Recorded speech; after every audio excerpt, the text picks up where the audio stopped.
Bonjour à toutes et à tous, bonjour à vous Valérie Bugeaud. Nous allons parler du sujet d'actualité qui est la sortie du Royaume-Uni de l'Union européenne. Enfin, c'est une sortie qui n'est pas encore faite, qui n'est pas encore accomplie. Il y a différentes écoles sur la suite des événements. Qu'en pensez-vous ? Bonjour Monsieur Arnochet, effectivement cette sortie est annoncée en tout cas, mais j'ai envie de dire qu'il y a beaucoup de confusion. Il me semble qu'il y a beaucoup de confusion autour de cette histoire de sortie de l'Angleterre de l'Union européenne et qui est alimentée évidemment par un brouhaha médiatico-politique ou politico-médiatique, plutôt politico-médiatique, qui fait qu'on perd un peu de vue, me semble-t-il, l'essentiel. L'essentiel, c'est que d'un point de vue géostratégique, l'Angleterre n'est rien et la City est tout. Et la City a décidé, la Cité de Londres, bien sûr, qui est tout à fait autonome et indépendante, qui a toujours un État dans l'État. Oui, qui a servi de pilotage, de poste de pilotage à l'Empire britannique et à tout ce qui s'est passé ensuite. La City, comme chacun sait, a décidé de se rapprocher de la Chine et des institutions chinoises. Ça s'est passé les derniers mois, les dernières années.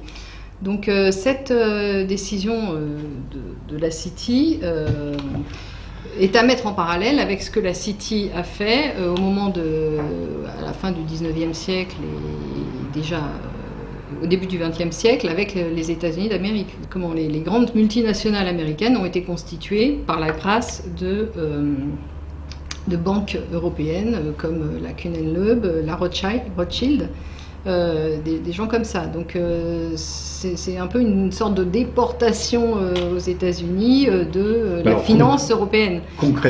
Concrètement, on assiste, je pense, à quelque chose d'un peu similaire du côté, non plus à l'ouest, mais à l'est, avec un rapprochement des financiers occidentaux, puisqu'ils ont agrégé quelques potentats locaux américains entre-temps, vers ce qui sera une finance mondiale en élargissant à l'Est. Si je vous comprends bien, le Brexit sert à la City, à la Cité de Londres, à s'émanciper encore davantage, à s'arracher aux navires du Royaume-Uni et à voguer librement vers les mers orientales. Je ne crois pas qu'on puisse présenter les choses comme ça. La City de Londres aura toujours été autonome, absolument autonome, jamais gênée par, en quoi que ce soit par le pays réel d'Angleterre.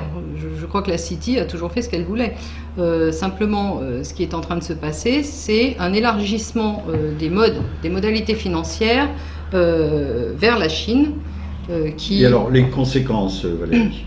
Les conséquences, c'est que, en réalité, ce qui se passe pour l'Angleterre n'a pas vraiment d'importance, puisque on a affaire à des financiers. Absolument, on a affaire, à mon avis, à des financiers, la haute finance internationale, qui suit une stratégie, qui a des objectifs géopolitiques de moyen et long terme tout à fait clairs et définis. Et autonomes. Et qui adapte ses tactiques en fonction de la voie de moindre résistance politique, sociale, économique. Il y a le devant de la scène avec beaucoup d'agitation, mais les véritables enjeux sont ailleurs et les véritables acteurs aussi. Absolument. D'ailleurs, des partis comme l'UKIP, Nigel Farage, ne cachent pas en tout cas, on a déjà entendu parler des liens qu'il entretient avec la City. Donc rien de tout ça n'arrive par hasard. Ça suit un schéma d'ensemble absolument logique si on se met du point de vue de la haute finance. Et effectivement, ça suit un schéma qui paraît erratique si l'on se place du point de vue formel des pays, mais sachant que les États et les pays sont totalement actuellement, en tout cas en Occident, dominés par la finance, la haute finance. Personne n'en parle, évidemment, et c'est pour ça que ça fonctionne encore, c'est que la haute finance a pris le contrôle des États. Alors, pour résumer la situation, on sait que le Royaume-Uni n'a jamais été véritablement dans l'Europe, il n'était pas dans Schengen, dans l'espace Schengen, il n'était pas dans la zone euro non plus, qu'au fond, la construction européenne est une idée qui est aussi celle de Winston Churchill, qui, je crois, c'est en 51, il y a un fameux discours de Zurich où il parle d'une construction européenne à laquelle n'appartiendrait pas le Royaume-Uni. Nous sommes revenus d'une certaine façon à la case départ, n'est-ce pas? La construction européenne est beaucoup plus ancienne. Elle a été. Non, mais nous sommes d'accord. Ça a été d'abord germanique, ensuite un projet américain, et actuellement la haute finance se détache des États-Unis puisqu'ils ont décidé la mort de. Concrètement, la mort du dollar a été organisée, décidée. Donc c'est ça qu'il faut dire, c'est que la haute finance se détache des États-Unis, devient une haute finance véritablement offshore. Le radeau se déplace sur la nouvelle Méditerranée, qui est le bassin Indo-Pacifique. La City va devenir la place offshore, effectivement, des potentats maintenant chinois. Et ça, c'était il fallait le Brexit justement pour que ça puisse véritablement s'accomplir. Absolument. Bien qu'on sait, il est vrai, et ça a été peu dit, qu'un certain nombre d'acteurs, d'opérateurs de la Cité étaient favorables à ce Brexit, d'autres ne l'étaient pas.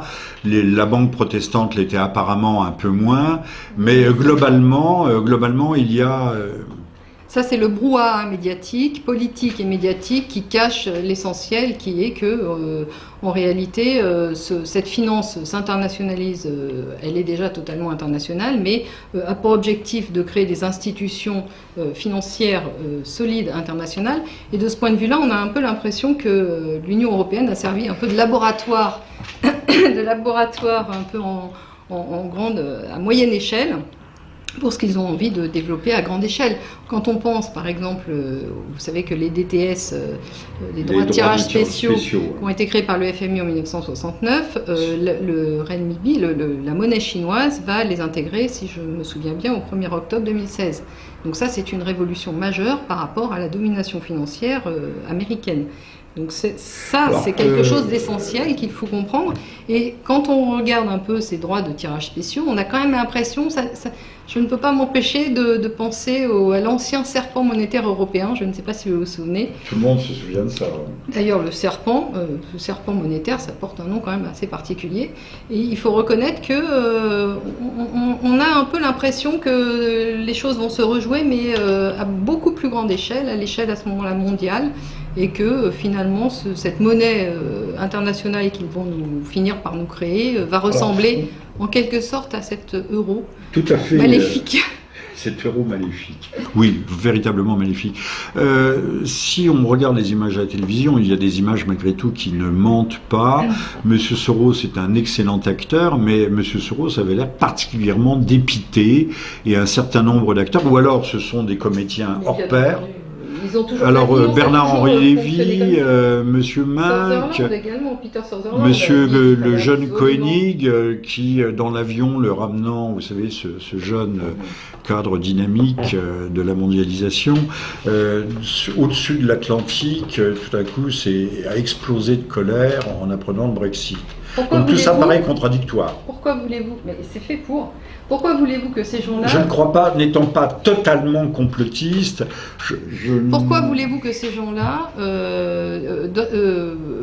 explicitent leur programme? Il n'en a jamais été question. Quand ils ont créé la BRI, personne n'en a jamais rien su. La BRI la Banque des règlements internationaux qui est à Francfort. Qui est à Bâle. À Bâle, pardon. À Bâle en Suisse. Et à Francfort, la BRI, c'est la Banque Centrale Européenne. Bon, donc Bâle. La BRI est le centre névralgique, la commande névralgique de tout le système financier occidental, j'ai envie de dire, parce que c'est pas uniquement européen ni américain. Occidentaliste. Occidentaliste, absolument. Ces gens-là ont divers postes de commandement, qui sont le FMI, la Banque mondiale, mais la BRI, à mon sens, est là pour piloter les grandes décisions. Et c'est toutes ces histoires de finances, de DTS, tout ça n'a jamais été prises par aucun politique. Ce sont toujours des banquiers qui sont à la manœuvre. Lorsque les banquiers sont à la manœuvre, ils gardent le contrôle des économies. Voilà. Il faut bien comprendre que les banquiers conservent le contrôle de l'économie par le moyen des monnaies. Donc, d'ailleurs, Rothschild l'avait dit il y a déjà très longtemps. C'est donnez-moi le contrôle des monnaies et je me charge de qui fait les lois. Mais c'est pas nouveau du tout. Pourquoi je veux bien que les instances, le Soviet européen de Bruxelles, poursuivent ses propres objectifs et son propre agenda, comme on dit.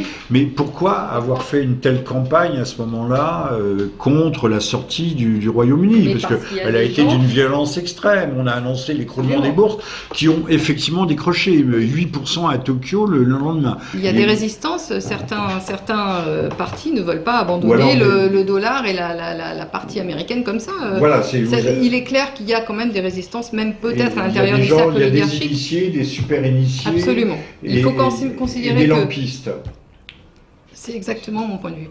Il y a une toute petite partie de l'oligarchie financière qui tient les commandes et qui suit son plan, et les autres sont utilisés comme des pions. Alors certains sont pro-américains, d'autres sont pro-chinois, d'autres sont pro encore autre chose. C'est ce que M. Attali appelle l'hyperclasse, mais c'est l'hyperclasse. Mais ce sont ces gens-là sont manœuvrés. Ils sont manœuvrés par une planification financière supérieure qui a généré la BRI. La BRI, c'est une institution dont on ne parle pas suffisamment, qui a une importance capitale dans l'organisation de toutes les économies occidentales. On devrait mettre et occidentalistes, des images puisque le à la BRI, Japon... parce que je crois que c'est un énorme bunker noir. C'est-à-dire, la BRI, c'est un État dans l'État. La BRI, c'est la première fois qu'on a organisé une banque avec tous les pouvoirs d'un État. Voilà, c'est un État dans l'État, c'est quelque chose d'absolument incroyable. Incroyable, les gens ne savent pas. Mais la BRI a tous les droits. Et personne n'a le droit de venir perquisitionner à la BRI. C'est absolument incroyable. La BRI, c'est le pouvoir global.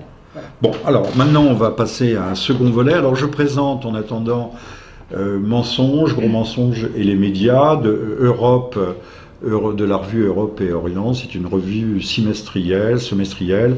Je ne vais pas détailler les auteurs, moi-même j'en suis un, tous les auteurs, mais je ne saurais trop recommander. C'est à la fois une revue rigoureuse et dissidente, mais sans complotisme excessif et sans polémique également outrancière.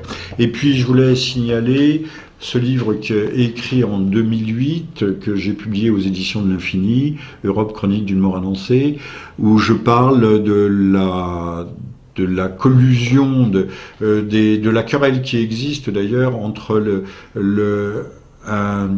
un hypercapitalisme monopolistique d'État et la finance décentralisée, la gouvernance mondiale de point de vue j'allais dire presque pas participatif pour les peuples, ce vers quoi nous nous acheminons.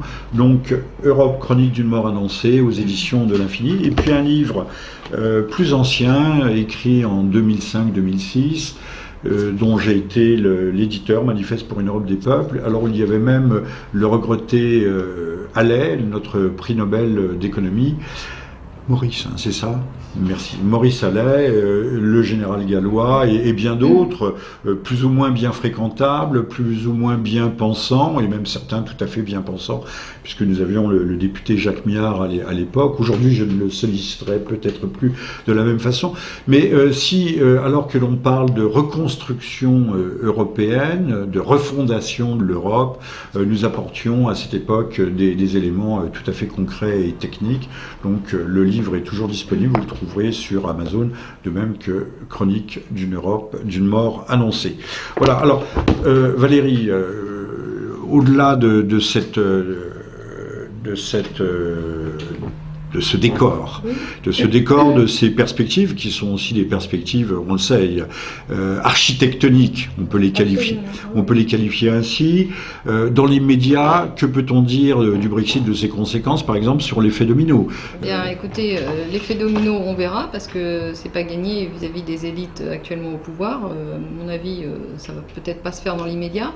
En tout cas, ce qui est certain, c'est que l'effet immédiat du Brexit a été une rencontre au sommet entre l'État français et l'État allemand pour renforcer et centraliser davantage la nouvelle Union européenne qu'ils sont en train À laquelle ils sont en train de songer. Plus l'union a échoué, donc on fait plus d'union. Absolument, avec ceux qui restent. Plus de fédéralisme. C'est ça, c'est exactement ça. Donc on et va ça, c'est la voie. Resserrer les rangs. Absolument. Et donc ça signifie davantage d'abandon de souveraineté, de renoncement, de soumission. Et je vous rappelle que la France a quand même a encore jusqu'à présent des droits et des pouvoirs importants issus de la Seconde Guerre mondiale. Le siège au Conseil de sécurité de l'ONU. Qu'on devra peut-être abandonner ou partager avec l'Allemagne. Tout à fait, c'est ce que veulent les élites. On a également la souveraineté nucléaire, enfin l'indépendance, l'autonomie nucléaire, ce qui risque de disparaître également. Oui, mais il y a des courants très forts en France pour l'abandon de l'arme nucléaire qui coûte très cher. On a encore pas mal on a encore quelques belles cartes à perdre. Et je pense que le Brexit sera le moyen de la perte définitive de ces cartes. Ça sera l'occasion et le prétexte. Absolument. Alors, rappelons notre siège permanent au Conseil de sécurité, la dissuasion nucléaire, qui est unique, parce qu'il faut rappeler que le Royaume-Uni détient des armes nucléaires, des vecteurs nucléaires, mais qui sont fournis par les États-Unis. Nous sommes, en Europe, la seule véritable puissance nucléaire. Absolument. Garante de notre indépendance, le nucléaire n'étant pas une arme offensive destinée à être utilisée, mais une arme psychologique, un moyen dans le bargaining power, c'est un outil de négociation. Voilà. Et je vous rappelle que c'est assez cohérent. Nous risquons de perdre tout ça, et c'est assez cohérent avec le renforcement, enfin la réintroduction de la France dans le commandement intégré de l'OTAN. Pour l'instant, l'OTAN est une arme américaine qui dit qu'elle ne sera pas un jour une arme directement de la finance multinationale. Le gendarme. Puis de toute façon, les Américains veulent se défausser sur nous. Le partage du fardeau, le sharing of the burden, le partage du fardeau. Et nous voyons déjà que nous sommes délégués, nous sommes mandatés pour un certain nombre de conflits. C'est nous qui sommes intervenus en Libye, pas seulement à côté de M. BHL, mais à la demande de M. Obama, qui se retranche derrière son prix Nobel de la paix. Qui arrangeait bien aussi M. Sarkozy, il faut quand même l'avouer, il faut quand même reconnaître. Rendre à César ce qui est à César. Chaque petit Petit César. Bien sûr. Oui, bien entendu, c'est une expression. Ce ne sont pas des Césars, mais des homoncules.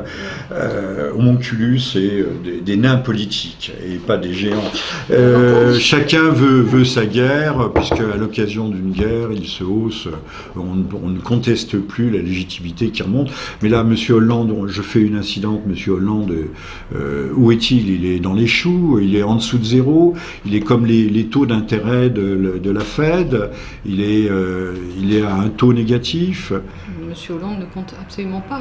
Comme aucun des dirigeants des pays occidentaux ne compte. Ce sont tous des pions au service des financiers. Je veux dire, ça quand même, ça devrait quand même maintenant être assez clair pour tout le monde. Oui, je pense que c'est clair. Mais vous changez les noms et rien ne change. Ça n'explique pas tout à fait que cet homme qui marche sur l'eau, ou qui marche dans le vide, comme les dessins animés de mon enfance, ne soit pas rendu compte qu'il n'y avait rien sous ses pieds, il ne soit pas effondré. Mais parce que je pense que c'est le cas depuis... du vide du pouvoir. Hein. Oui, mais c'est le cas depuis, à mon avis, fort longtemps, et ça a été plus ou moins caché. Il y a des moments où ils se sont plus ou moins accordés avec leur population, et je pense qu'ils sont vraiment, ces gens-là, en hors-sol. Ils évoluent en hors-sol, ils reçoivent des conditionnements financiers, si je puis dire, enfin des règles à suivre qui viennent de la haute finance.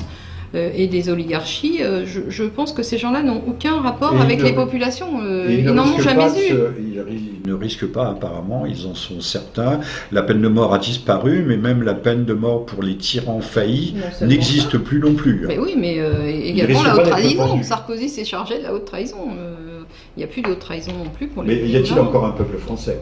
Exactement, c'est une question. Je pense qu'il reste malgré tout une certaine cohésion qui est en voie de disparition, et justement qui est attaquée depuis déjà de nombreuses années avec les vagues successives de migration qui, comme vous n'êtes pas sans le savoir, vont en s'accentuant et deviennent de plus en plus critiques, dans la mesure où maintenant elles véhiculent des hordes de terroristes. Vous ne vous souvenez pas qu'il y a eu, il y a peut-être 20 ans ou plus, 25 ans, un premier ministre japonais qui s'appelait Nakasone, et qui disait que le succès économique du Japon à l'époque, qui était réel, c'était la deuxième économie mondiale, je crois, était dû à son homogénéité ethnique. Le Japon est un pays d'immigration zéro. Et même lorsqu'il y avait des immigrés sud-coréens, on faisait des enquêtes sur eux, on évitait qu'ils épousassent des citoyennes nippones, et on était extrêmement vigilant sur cette question de conserver cette homogénéité ethnique. Enfin, ceci étant, il y a quand même eu des Japonais qui se sont mariés avec des Coréens au tout début du XXe siècle, et c'était avant les guerres mondiales que nous avons connues. Mais c'est resté à la marge, et cette homogénéité n'a pas été en fait apparemment entamée. Il suffit d'aller au Japon, on se rend compte que personne ne parle l'anglais, sauf dans les banques, mais même les étudiants, personne ne parle. Ils jouent au baseball, au golf, mais ils ne parlent pas anglais. N'ayant jamais été au Japon, je ne pourrais pas ni vous contrarier, ni vous... C'est ainsi que le Japon préserve ses secrets industriels, ses brevets qui sont écrits en japonais. L'économie du Japon n'est pas non plus extraordinairement florissante par les temps qui courent. Oui, mais le Japon n'est pas... On va quitter le Japon maintenant, mais nous parlions de l'Orient tout à l'heure. Le Japon est endetté sur son marché intérieur, pas sur... effectivement, voilà, mais après, tout est une question de proportion. Oui, effectivement. Mais enfin, oui, mais l'économie japonaise est moribonde, comme toutes les économies occidentalistes, on va dire. Comme toutes les économies occidentalistes. Alors, sur l'effet domino, on a parlé du Danemark, on parle même de l'Italie. En France, il y a des poussées aussi, réelles et certaines. On a parlé de la Suède, je crois, Slovaquie. Je parlais d'Italie, Slovaquie, j'en oublie et des meilleurs certainement. Donc il y a des forces centrifuges aujourd'hui de dislocation qui sont très puissantes. Allons-nous vers la fin de cette Europe que j'annonçais en 2008 ? Eh bien, au moment de la crise. Bon, le livre est sorti en 2009. J'ai envie de vous répondre avec la méthode de l'escalier, c'est-à-dire que je pense que les peuples d'Europe n'ont aucune envie de rester dans l'Union européenne, mais que les dirigeants sont des stipendiés de l'oligarchie occidentale, et que actuellement dans les différents pays occidentaux, les oligarchies ne sont pas prêtes à abandonner et à rendre aux populations une quelconque souveraineté. Donc je pense qu'effectivement, il y a un rapport de force qui s'instaure entre les populations et leurs dirigeants. J'ai envie de dire leur direction, parce que c'est un peu ça. Globalement, êtes-vous d'accord pour dire que autrefois on avait des bourgeoisies, qu'il y a des bourgeoisies capitalistes mais patrimoniales, un capitalisme. Tout à fait. Aujourd'hui, on a en fait une hyperclasse, mais qui est en grande partie, comme vous l'avez dit, hors sol, financière, mais également bureaucratique et administrative. Ah ben ça c'est oui, parce que pour faire les besognes, il faut toujours qu'il y ait une intendance. Effectivement, la bureaucratie est une conséquence donc les nouvelles bourgeoisies, inéluctable. Entre guillemets, les nouvelles classes dirigeantes sont des bureaucrates qui sont, au fond, on est arrivé au stade ultime de l'Union soviétique, si elle avait pu vivre et se développer normalement, puisque ce sont des classes qui sont en rupture et en coupure. Ce pays légal est en coupure avec l'Europe réelle. Absolument, mais ça c'est clair et net. Je pense que ça devient de plus en plus évident à tout le monde, mais je pense que cette bureaucratie... personne n'en tire les conséquences. Cette bureaucratie... À part la CGT, peut-être. Cette bureaucratie... La CGT. C'est pour vous faire rebondir. Non, mais FO est une construction du grand patronat. J'ai dit la CGT, mais FO c'était la CIA. Au départ, voilà, c'était la CIA, pas le grand patronat. Tous les syndicats sont connus. Voilà, bon. Ne parlons pas de ce débat-là, mais j'ai envie de dire que tous les bureaucrates dont tout le monde se plaint à juste titre sont des gens qui sont stipendiés de l'oligarchie financière. Donc, des prébendaires. Mais oui, on ne se débarrassera pas d'eux tant qu'on n'aura pas mis un terme aux agissements de leur maître. Valérie, comment mettre mettre fin aux agissements de la maison à l'écu rouge, par exemple la maison Rothschild, qui est derrière M. Soros, parce parce que tout le Mais monde bien parle de entendu, Soros, bien entendu. et des Peter fondations Sutherland de la même tentaculaires. façon, comme derrière Peter Sutherland, comme derrière tous les grands mondialistes, globalistes. Enfin, il n'y a pas que, Non, il y en a mais d'autres, ce sont mais- des gens bien organisés, dirons-nous. Alors, comment mettre fin à leur règne et à leur Écoutez, tyrannie? c'est pas une question facile parce que si c'était facile, ça se saurait.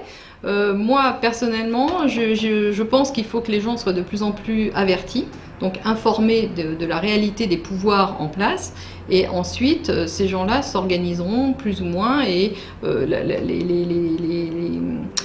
la cohésion du groupe se fera de façon plus ou Bon, moins alors, naturelle. si Tant l'Europe... que les gens ne sont pas, Si l'Europe conscients éclate, des Valérie, rapports de si force. l'Europe éclatait, cela donnerait-il plus de chance à une reconfiguration Mais, à rebattre les quand cartes? vous dites l'Europe éclate, est-ce que vous parlez des institutions européennes? Non, telles mais que- si... Parce que l'Europe, c'est un continent, alors s'il y a- l'Europe ne va pas éclater s'il à y a moins d'une bombe cinq- atomique. Non, ne confondons pas deux choses. L'Europe réelle, l'Europe tout Voilà. court, et l'Union européenne qui est une construction artificielle Voilà. et qui d'ailleurs un abus de langage. L'Union européenne n'a rien à voir avec l'Europe. On est d'accord. Que les choses soient claires. Absolument. Mais si on a 4, 5 ou 6 pays qui quittent l'Union européenne, on va avoir un rebattage des cartes. Oui, alors ça dépend, j'ai envie de vous répondre, ça dépend des conditions dans lesquelles ils quitteront l'Union européenne, parce que vous voyez bien que actuellement, ce qui est en train de se discuter, c'est une nouvelle Union européenne, des nouveaux traités, Sarkozy, Juppé, tout ça serait tout à fait favorable à des nouveaux traités encore plus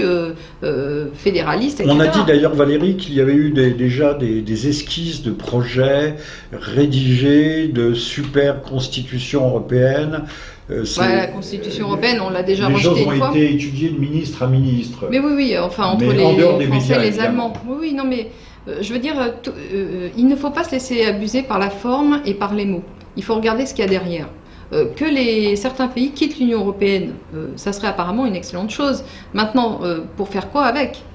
Si c'est pour reconstruire une nouvelle Union européenne encore beaucoup plus centralisatrice et fédéraliste dans un temps, centralisatrice dans un second temps, personnellement, je vois pas l'intérêt. Alors, peut-on se diriger vers une Europe confédérale, c'est-à-dire ce qu'on appelle une Europe des patries, une Europe des nations, qui coopéreraient ensemble, comme c'était le cas d'ailleurs, auparavant. Oui, je voudrais juste rappeler quand même la chose suivante qui est quand même très importante, c'est que la Confédération, faut arrêter avec ça. La Confédération, comme dirait M. Asselineau, c'est la fédération pour les cons. Toutes les confédérations fonctionnent. Oui, mais les États-Unis ont été une confédération, la République helvétique a été une confédération, mais ils ont évolué très lentement, ou en tout cas en ce qui concerne les Suisses, très lentement vers la fédération. Oui, enfin, toutes les confédérations du monde fonctionnent actuellement comme des fédérations.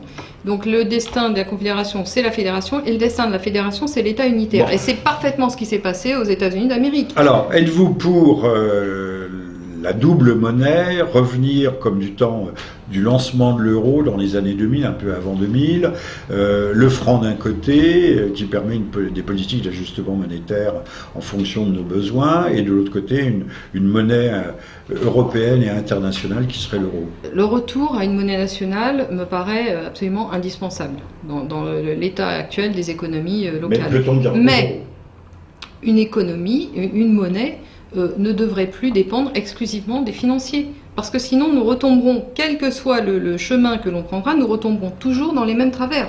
La monnaie doit retourner... La Banque de France est-elle véritablement de France, ou est-ce comme la Fed, un consortium de banquiers totalement indépendants? La Banque de France a toujours été gérée par des banquiers, des gens privés, qu'elles soient de statut privé ou national. C'est toujours l'oligarchie française qui a eu la main sur la Banque de France.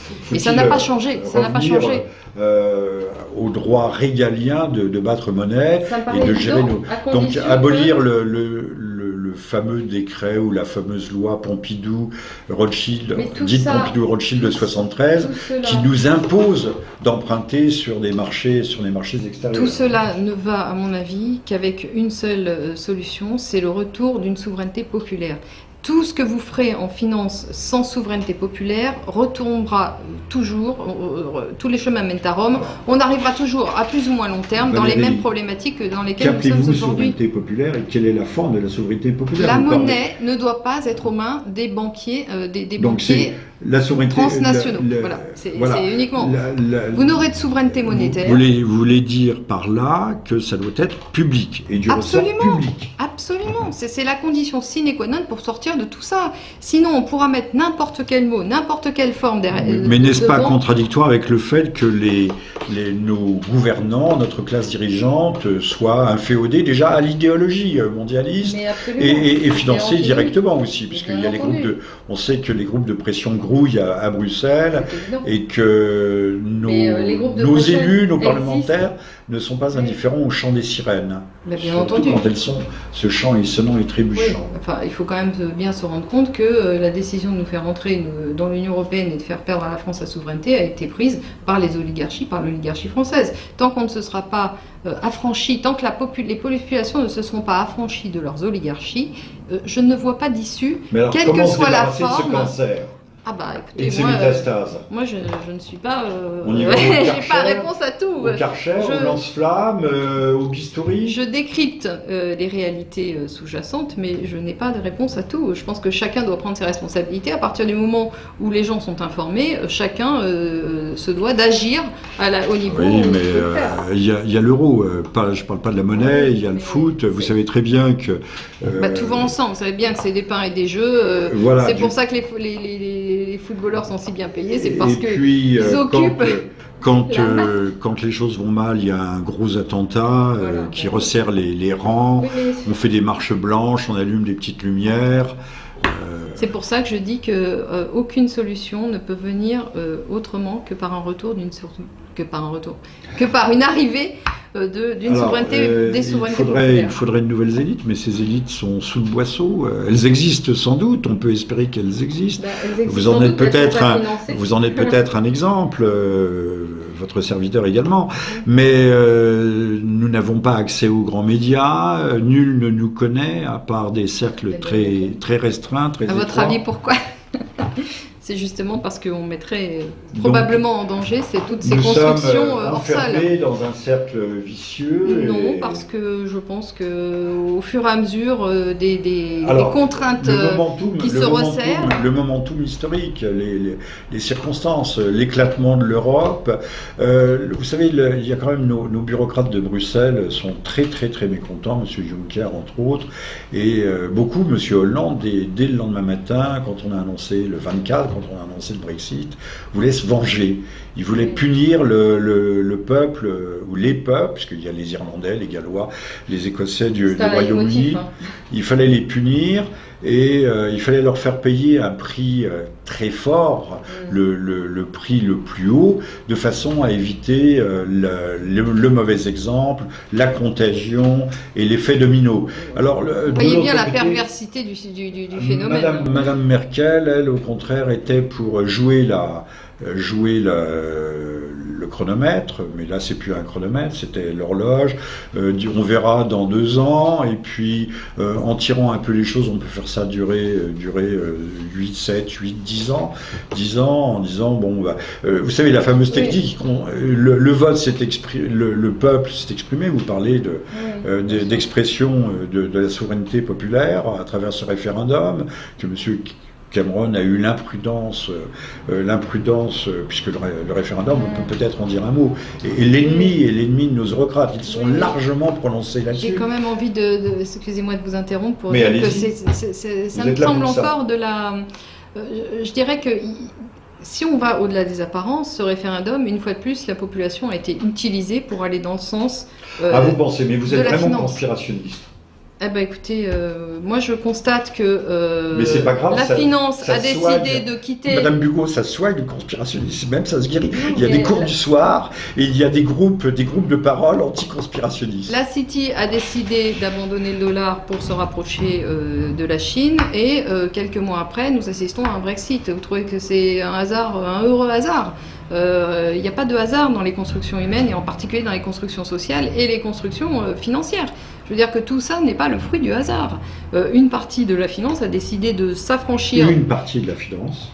Celle qui commande, celle qui est tout en haut, a décidé de laisser tomber, de sacrifier le dollar américain et le peuple américain. Il faut quand même se rendre compte de ça pour se rapprocher. On en est à combien 28 000 milliards de dettes. Oui, mais enfin pourquoi toutes ces dettes sont arrivées? Ça a été parce qu'on a dérégulé la finance. La première puissance militaire mondiale, mais en même temps, l'arbre est vermoulu. Mais bien entendu, mais ça tout le monde le sait. Je veux dire que... Non, derrière cette histoire de Brexit, il y a des intérêts financiers. Maintenant, que ces intérêts... Voilà, que les PUPS aient été utilisés pour aller dans le sens d'un intérêt financier, je ne vois pas qui est-ce que ça peut surprendre dans la mesure où ça fait peut-être pas des millénaires, mais des centaines d'années que ça fonctionne comme ça. En tout cas, depuis la Révolution française, on a toujours connu ça. Donc, je veux dire, il n'y a pas à s'étonner de... On va essayer de rapprocher les deux extrémités du serpent qui n'était pas encore totalement mordu la queue. Les oligarchies, en construisant l'Europe, voulaient morceler. Elles se sont appuyées sur... Morceler les nations. On aurait bien fait une Belgique en deux morceaux, une France avec la Bretagne d'à côté, le Languedoc. Mais ce projet n'est pas abandonné. Laissez-moi terminer. J'allais dire qu'au fond, nous y sommes presque en ce qui concerne le Royaume-Uni, puisque si l'Irlande du Nord, si l'Écosse, on ne parle pas du Pays de Galles encore, se détache, ça veut dire que le Royaume-Uni, c'est terminé. Mais l'éclatement des États est dû à la volonté de la haute finance. Que la haute finance se soit appuyée à un moment sur les États-Unis d'Amérique, qui était l'empire dominant du moment, ne change rien. Et que maintenant ils décident de s'appuyer sur autre chose, ne change rien à la problématique d'ensemble. La stratégie est la même, la tactique évolue. Le fait que l'empire américain soit sacrifié... Vous pouvez le répéter. La stratégie reste la même. Les objectifs la sont stratégie toujours les mêmes, géopolitique et géostratégique et s'adapte est identique. En fonction des circonstances. Absolument, elle prend la voie de la moindre résistance. De la moindre résistance populaire, de la moindre résistance politique et de la moindre résistance sociale. Il faut comprendre ça, et c'est comme ça qu'ils avancent vite. C'est parce que quand ils voient qu'ils sont bloqués d'un côté, ils changent de tactique, et les gens sont déboussolés en disant ils ont changé d'avis, ça y est, on a gagné. C'est pas du tout le problème. On n'est pas. Donc c'était pas la peine de trépigner de joie lorsqu'on a annoncé le Brexit. Écoutez, le Brexit, nous en tant que Français, on n'a pas à trépigner de joie parce que la conséquence immédiate, ça a été que Hollande se soit rapproché des Allemands pour essayer de développer une nouvelle Union européenne beaucoup plus intégrée. En tant que Français, on a beaucoup plus d'inquiétude à avoir du Brexit qu'autre chose pour l'instant. Oui, en l'état actuel des choses. Doper le processus d'intégration, de resserrement, sauf si un certain nombre d'autres pays arrivent à s'arracher à l'euro. On verra. Alors, un mot de conclusion, Valérie. Écoutez, moi je souhaite un réveil général des populations vis-à-vis de leurs maîtres, qui sont la haute finance. Oui, non, mais quand le peuple se réveille, c'est sous forme de révolution, souvent. Les révolutions, nous en avions déjà parlé précédemment.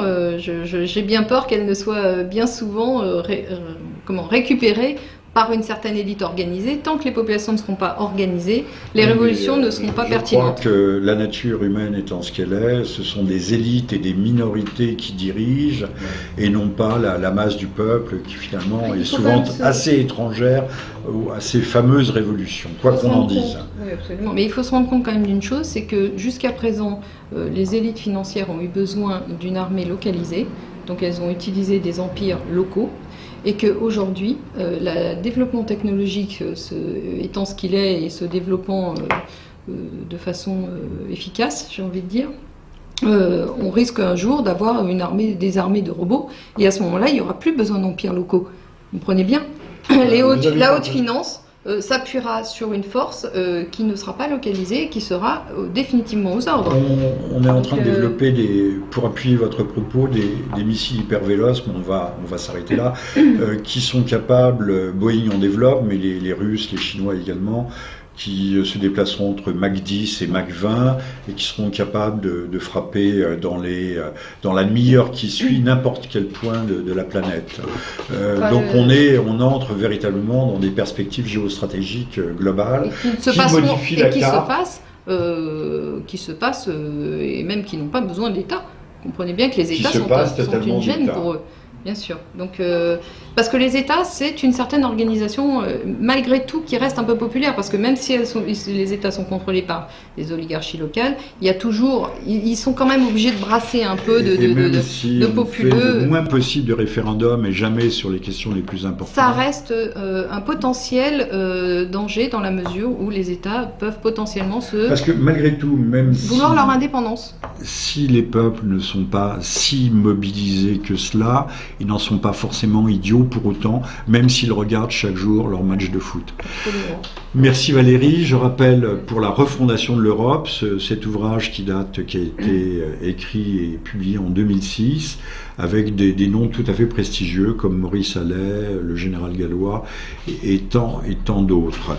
Et puis ce livre prophétique, publié en 2009 sur la fin de l'Europe, programmée, mais nul n'est prophète en son pays et il ne faut pas avoir raison trop tôt.